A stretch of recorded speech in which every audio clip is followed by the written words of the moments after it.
Acts 23. I read from the Institute for Scripture Research, the ISR, because it takes a direct translation from Hebrew to English, Greek to English, and Aramaic to English. Yah is the Elohim of the heavens and the earth, the first and the last and the only. And he's an extremely jealous El. He's so jealous that he doesn't even want the names of idols or mighty ones to come to our lips. And Yah is short for YahWeh, YahWeh, Yod-He, Vav-He. It's like saying Dan, Daniel, Daniel with an E. What is a difference and does matters when people say that Phil, Bob, Sam, and Aaron are the same name when no, they're not, and no one in their right mind would ever believe that, and only a fool would believe that a hammer could force its creator to do anything. And there is no letter J in the Hebrew, Greek, or Aramaic text because the letter J is about 600 years old, while the son of Elohim, Yehoshua, died on a stake for the sins of all of humanity over 2,000 years ago. In a direct translation from Hebrew to English, Yehoshua is Joshua, and I strongly believe that the son of Elohim's name, Yehoshua, means Yahweh is salvation. 23. And Shaul, looking intently at the council, said, Men, brothers, I have lived in all good conscience before Elohim until this day. And the high priest Hananiah commanded those who stood by him to strike him on the mouth. Then Shaul said to him, Elohim is going to strike you whitewashed wall. And do you sit judging me according to the Torah, and do you command me to be struck contrary to the Torah?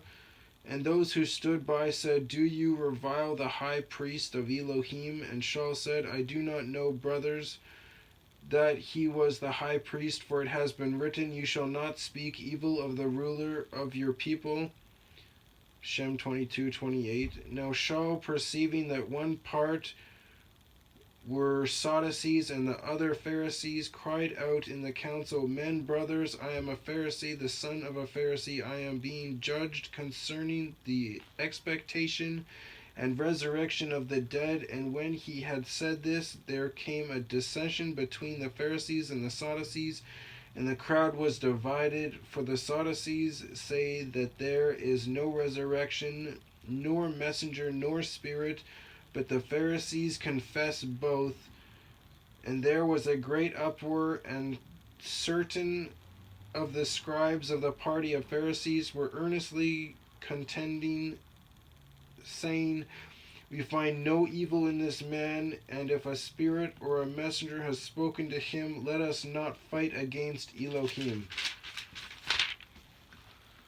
And a great dissension having come, the commander, fearing lest Shaul would be pulled to pieces by them, commanded the body of soldiers to go down and seize him from their midst and bring him into the barracks. And on the following night the master stood by him and said, Take courage, Shaul, for as you have witnessed for me in Jerusalem, so you have to bear witness at Rome too.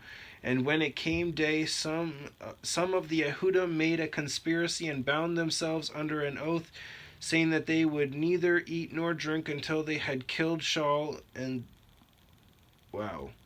those making this conspiracy were more than 40, who, having come to the chief priests and elders, said, We have bound ourselves under a great oath not to eat at all until we have killed Shaul. Now then you with the council inform the commander to have him brought down to you tomorrow, as intended to examine more exactly all about him. And we are ready to kill him before he comes near. And when Shaul's sister's son heard of their ambush, he went and entered into the barracks and reported to Shaul. And Shaul, having called one of the captains to him, said, Take this young man to the commander, for he has somewhat to report to him. He indeed then took him and led him to the commander and said, The prisoner Shaul called me to him and asked me to bring this young man to you, having somewhat to say to you. And the commander, having taken him by the hand, went aside by themselves and asked, What is it that you have to report to me? And he said, The Yehudim have agreed to ask that you bring Shaul down to the council tomorrow, as intending to inquire more exactly about him. Therefore do not let them persuade you, for more than 40 of them lie in wait for him, men who have bound themselves by an oath neither to eat neither to eat nor to drink until they have killed him. And now they are ready, waiting for the promise from you. Then the commander dismissed the young man, having commanded him, inform no one that you reported this to me. And having called near a certain two captains, he said, get 200 soldiers ready to go to Caesarea, and 70 horsemen, and 200 spearmen after the third hour of the night, and provide beasts on which to place Shaul, and bring him safely to Felix the governor. Felix, Felix the governor. Having written a letter in this form, Claudius Lysias, Claudius Claudius, and then Lysias is Lysias,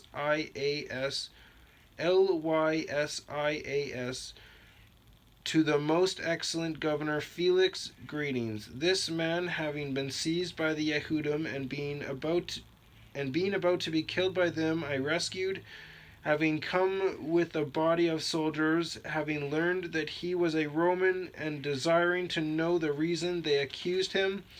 I brought him before their council. I found out that he was accused concerning questions of their Torah, but there was no charge against him deserving death or chains. And when I was informed that there was to be a plot against the man by the Yehudim, I sent him immediately to you, having also commanded his accusers to state before you the charges against him.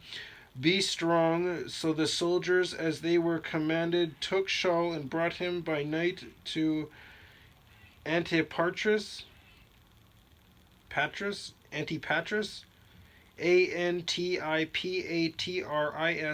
on the next day they left the horsemen to go on with them, and returned to the barracks, who having come to Caesarea,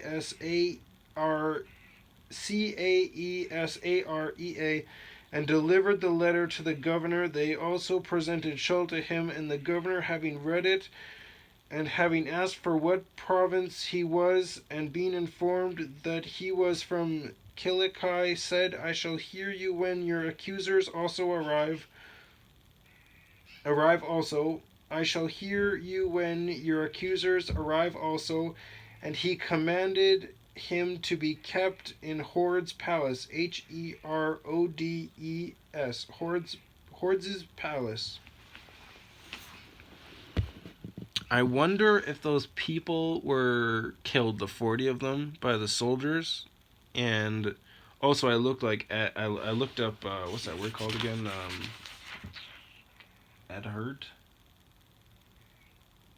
Ardent, I think it was, and it means to show a warmth of feelings or passion, or what was the other term they said it could be?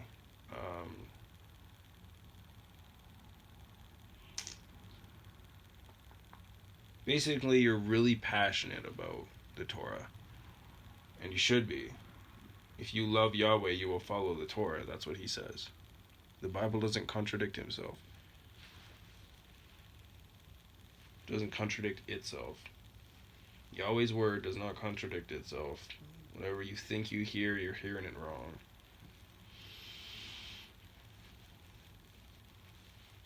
And there's a ton of man-made traditions in there, and it's all the people that follow the do they even follow the man-made traditions? No, they just get everyone else to follow them, plus the Torah itself, which I'm pretty sure they basically crapped all over. What they're teaching isn't really the Torah. It's more like this mixed mash of man-made traditions that they've thrown in there with the mix. And Shaul is telling them that is wrong, and that you only have to follow, or that you only have to believe in YahWeh. Well, here's the thing: if you loved the Son, you would love the Father. If you don't love the Son, then you won't love the Father. And if you love the Son, then you love the Father, then you'll do as he says.